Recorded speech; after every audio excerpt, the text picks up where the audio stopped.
Hello guys, welcome back to our channel deep सी।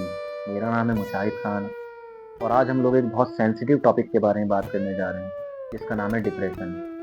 आजकल की youth और ये जो जनरेशन है ये इस डिसऑर्डर से बहुत ज़्यादा जूझ रही है।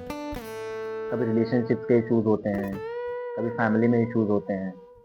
तो आज हम इसी टॉपिक के बारे में थोड़ा और आगे जानेंगे। हमारे साथ जो हमारे बहुत एक ख़ास गेस्ट हैं, डॉक्टर अली अब्बास, वो इस चीज़ के बारे में आपको थोड़ा सा और बताएंगे। चलिए इसके बारे में बात करते हैं। क्या आपको मिलवाते हैं। तो वेलकम बैक सर, आपका बहुत बहुत स्वागत है। आप हमारे अपने बिजी टाइम से आप हमें वक्त दे रहे हैं इतना। Oh, thank you so much, guys. I am very thankful to Mushahid sir. He has a very busy schedule and he is a professor in an engineering college. तो अपने बिजी स्केड्यूल से टाइम निकाल के आज हम लोग podcast record कर रहे हैं। तो मैं बहुत शुक्रगुजार हूँ मुशाहिद सर का कि उन्होंने इतना कीमती टाइम निकाल के हम लोगों को इतने मतलब सेंसिटिव इशू पे बात करने के लिए सर अपना वक्त दे रहे हैं। सो एक्चुअली डिप्रेशन ये एक बहुत सेंसिटिव इशू है। आजकल की जो यूथ है दैट इज, मुझे लगता है कि इस टाइम 90% यूथ जो है वो क्लिनिकल डिप्रेशन से जूझ रही है। निम्हांस इंडिया की सबसे बड़ी साइकेट्रिक बॉडी है, उसका डेटा है कि आज इंडिया में अप्रॉक्स 75% लोग जो हैं वो डिप्रेशन का शिकार हैं और 95% लोगों की जिंदगी में एपिसोड आता है। हालांकि जो डेटा है वो 100% का है, लेकिन मैं 5% का गैप छोड़ रहा हूँ। उसका रीज़न है कि कुछ लोग जो मतलब मेडिकल कम्युनिटी से बिलोंग करते हैं, कुछ काउंसलर्स हैं या जिन लोगों को डिप्रेशन हैंडलिंग की टेक्निक्स पता हैं, तो उनके लिए मैं 5% का गैप छोड़ रहा हूँ। बट 100% लोगों की जिंदगी में कभी ना कभी डिप्रेशन का एपिसोड आता है।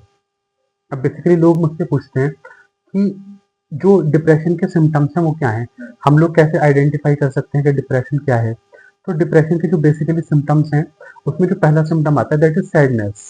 अगर किसी इंडिविजुअल को विदाउट एनी रीजन सैडनेस महसूस हो रही है और कोई इंसान जो है वो बिना किसी कारण के सैडनेस महसूस कर रहा है और लॉन्ग टाइम तक सैडनेस महसूस कर रहा है, तो डिप्रेशन का पहला सिम्टम है। दूसरा सिम्टम है इरिटेबिलिटी, यानी इंसान इरिटेशन फील कर रहा है। आपने देखा होगा आजकल पढ़ाई की वजह से बच्चे चिड़चिड़े हो जाते हैं, पेरेंट्स से झगड़ने लगते हैं, बात बात पे गुस्सा करने लगते हैं। तो इरिटेशन इरिटेशन जो है डिप्रेशन का दूसरा सबसे इम्पॉर्टेंट सिम्टम है।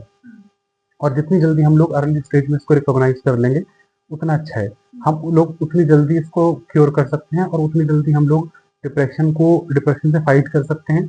और बेसिकली इसका जो ट्रीटमेंट है वो आसान होता है अर्ली स्टेज में। तीसरा सिम्टम होता है इसका फीलिंग ऑफ गिल्ट। कई बार लोगों के जिंदगी में, लोगों की लाइफ में फीलिंग ऑफ गिल्ट आ जाती है कि यार मैं अपनी फैमिली के लिए कुछ कर नहीं पाया। कोई मदर सोच सकती है कि मैं अपनी एक अच्छी माँ नहीं हूँ, मैं अपने बच्चों के लिए कुछ इतना कर नहीं पाई। एक फादर सोच सकते हैं कि मैं अपने बच्चों के लिए कुछ इतना नहीं कर पाया। तो फीलिंग ऑफ गिल्ट, अगर लॉन्ग टाइम तक फीलिंग ऑफ गिल्ट आ रही है किसी इंसान के मन में, तो ये भी डिप्रेशन का एक बहुत इंपॉर्टेंट सिम्टम है।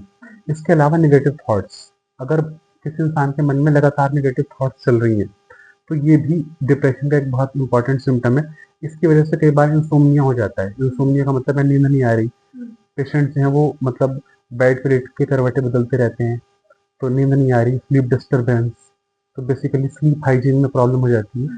तो इंसोम्निया नेगेटिव थॉट्स की वजह से हम लोग के अंदर मतलब जन्म लेता है और ये डिप्रेशन से जुड़ा हुआ हो सकता है।